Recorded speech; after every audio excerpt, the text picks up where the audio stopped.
Hi friends, bed கடைக்கு தாங்க வந்திருந்தோம். வெளியே பார்த்தீங்கன்னா ஒரு மான்ஸ்டர் சில்வர் அரோனாவும் ஒரு ரெட் டைல் கேட் ஃபிஷ்ஷும் வச்சுருந்தாங்க. ரெண்டுமே செம்ம சைஸுங்க. என்ன பார்த்துக்கிட்டே இருக்க? குரு குரு குரு குருன்னு பார்க்குற தம்பி போங்க தம்பி. அது கீழே பார்த்தீங்கன்னா சிக்லெட் வெரைட்டிஸ்லாமும் வந்து நிறைய வெரைட்டிஸில் நிறைய கலர்ஸில் அவைலபிளாக இருந்துச்சு. இது வந்து டைகர் பார்புங்க. இதே பலூன் வெரைட்டி. இது நிறைய இடத்துல அவைலபிளாக கிடைக்காது. இங்கே இவங்க வச்சுருக்காங்க. ப்ளஸ் பிரானா ஃபிஷ்ஷுமே பார்த்தேன். இது வந்து கோய் வெரைட்டிங்க. கோயிலையுமே வந்து நிறைய கோய் இருக்குது இவங்ககிட்ட. இந்த பிளான்டட் அக்வேரியம் பார்க்கவே அவ்வளோ சூப்பராக இருந்துச்சு. அதில் இருக்க அந்த நியான் டெட்ரா தாங்க என்னை ரொம்ப அட்ராக்ட் பண்ணுச்சு. ஏன்னா வந்து பிளான்டட் அக்வேரியமில் மட்டும்தான் இந்த அளவுக்கு அட்ராக்டிவாக இருக்கும் நியான் டெட்ரா. அப்படியே நான் பாலா ப்ரோவையும் பார்த்தோம். அவரும் ஏதோ ஃபிஷ்ஷஸ் பர்ச்சேஸ் பண்ண வந்திருந்தாங்க. இது வந்து மலபார் ஸ்னேக் ஹெட்டுங்க. இது வந்து சின்ன சைஸ் தான்.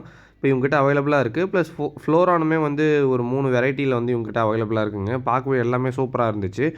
இது வந்து பிளாக் கோஸ்ட்டுங்க. இதுவுமே எல்லாமே நல்ல குவாலிட்டியில் வச்சுருந்தாங்க. ப்ளஸ் வந்து கிரே ஃபிஷ்ஷும் இருந்ததுங்க. இந்த வீடியோ பிடிச்சிருந்தா லைக் பண்ணிட்டு சப்ஸ்கிரைப் பண்ணுங்கள். தேங்க்யூ.